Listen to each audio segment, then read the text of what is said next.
The nice thing about standardized tests is they are standardized.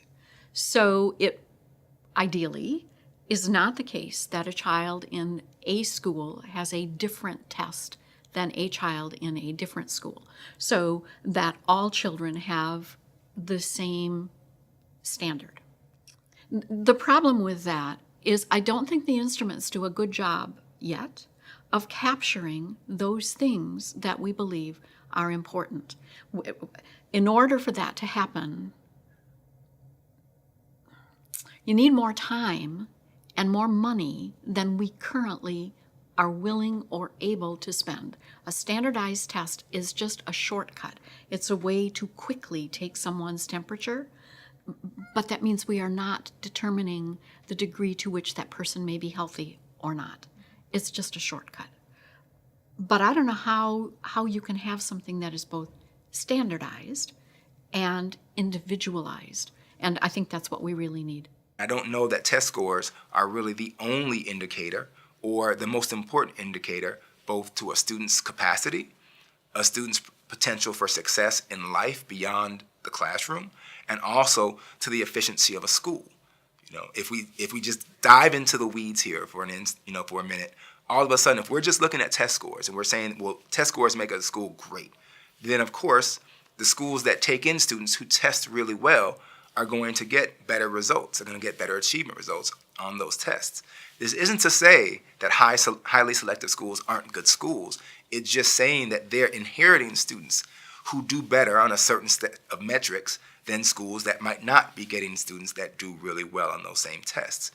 And I don't know that that's the way that we want to measure how efficient a school is, how effective a teacher is. We also know through our research that test scores, for the most part, probably predict test scores. There's recent research that's coming out of the consortium on Chicago School Research that says that grades and attendance are probably much more predictive of how likely a student is to graduate from high school and how likely they are to graduate from college. If we can organize accountability not just around a single test, but perhaps multiple metrics, multiple factors, all of a sudden you get a different story and you get a better assessment. I compare it to possibly going for a checkup, and maybe my blood pressure is high, right? But there's 10 other tests that I need to take that give me the whole picture of how I'm doing as a 42-year-old right now. If I just get my blood pressure, I don't know exactly what I'm like. I don't know exactly how healthy I am or I'm not. And I think just looking at the test score just gives us a limited view into how well a student is doing or how well a school is doing. Standardized test scores are useful for knowing what skills students have at a certain point in time, where they are in terms of their reading level, where they are in terms of their general math skills. Other than that, they don't provide a lot of information. They're useful for doing things like ability grouping. So if you want students who have different reading skills to be with other students who have similar reading skills to make instruction easier. They're good for identifying students that are very far behind other students so that you can give them supplemental instruction to try to help them catch up. And there are a lot of myths that are out there about standardized tests.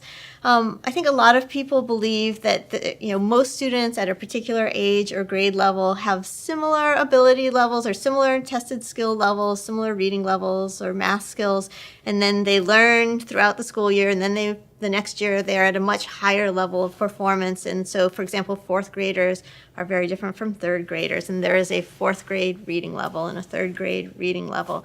But that's not actually the case. In reality, the differences in reading skills and math skills among students at one grade level is equivalent to about the growth you get across 8 years of school. So in any one grade level, you will have students with vastly different skills, and they will learn, all students learn over the course of the year, but the amount that they learn is very, very small relative to the differences that exist in the first place. So we have a lot of accountability policies that are set up saying all students should reach a certain skill level, say at a certain grade, right? But because students learn so little each year, and they start out with such differences in performance, that basically means that some students don't have to learn anything to meet that standard, while other students have no way of reaching that standard, even if they show achievement that's if they show growth that's the strongest of all students out there. I think what's lost in all of these evaluation systems is the kind of the impetus, no, that's probably not the right word, is the foundation of these systems is to help people get better.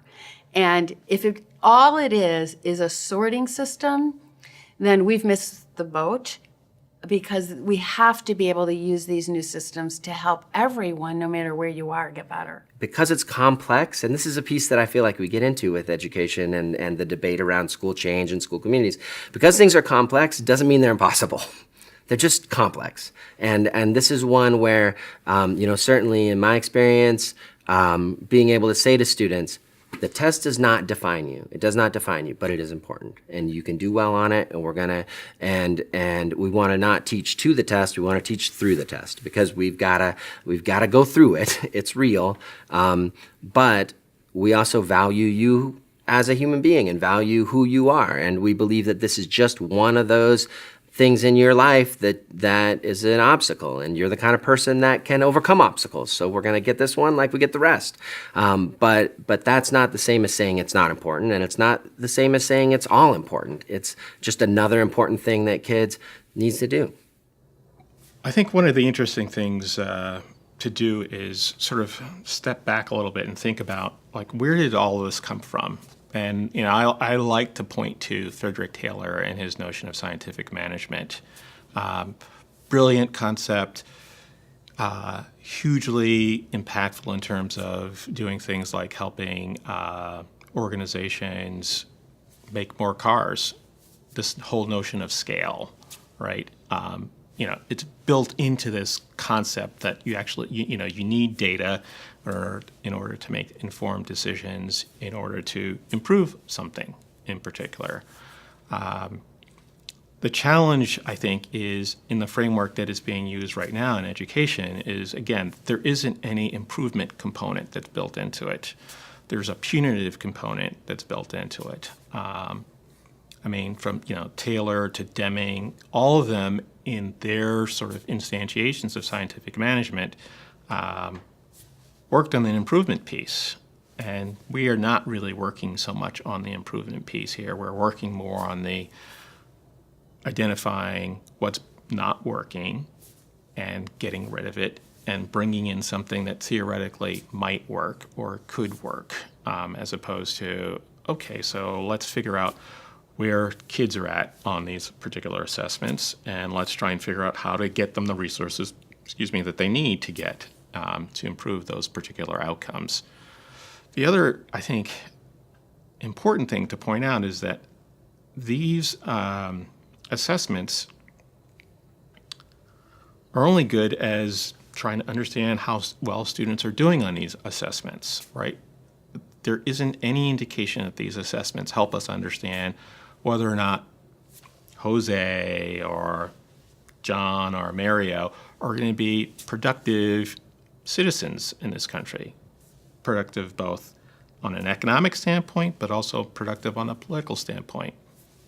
It's just about, this particular measure. Whether or not our students our young people have the skills they need to be successful in our country, I would say it's something we ought to have our best minds on as a country, and really working hard to figure that out and then improve it year after year, rather than sort of, leave it up to, well, it's the ACT, it's the SAT, it's the College Board, it's the different companies.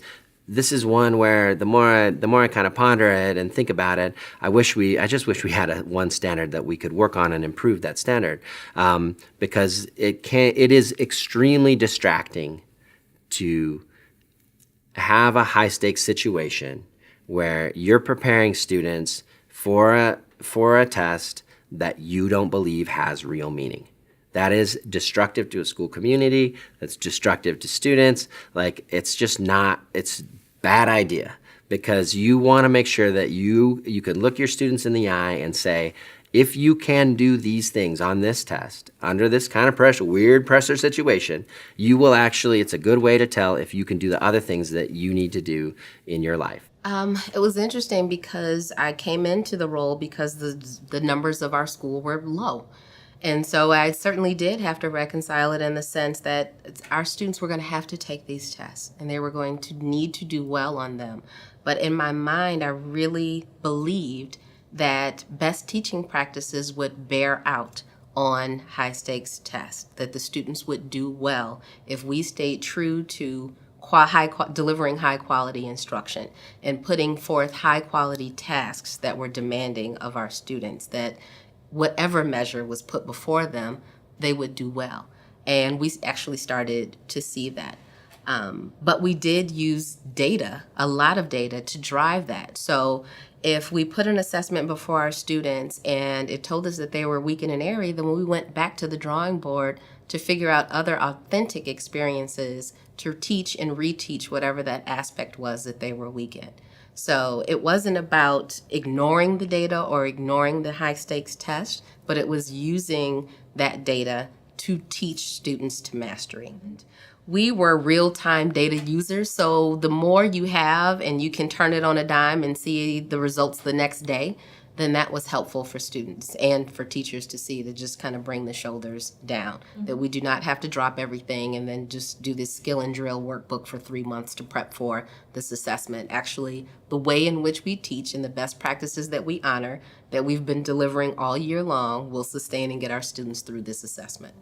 We're measuring teachers, we're making sure, teachers in schools, making sure students are making progress. But we need to think about the pressure that's put on teachers. We need to think about the perverse incentives. So if you have too much pressure that are placed on these metrics, it really can, and if you have too much pressure, or if you have expectations that cannot be met, where we have no known way of actually meeting the expectations, then you're going to encourage bad practice, and you will have negative incentives for schools. So let's think about putting in place expectations that actually are reachable and that we know are obtainable, that we have seen are obtainable. We have actual evidence you can obtain those goals.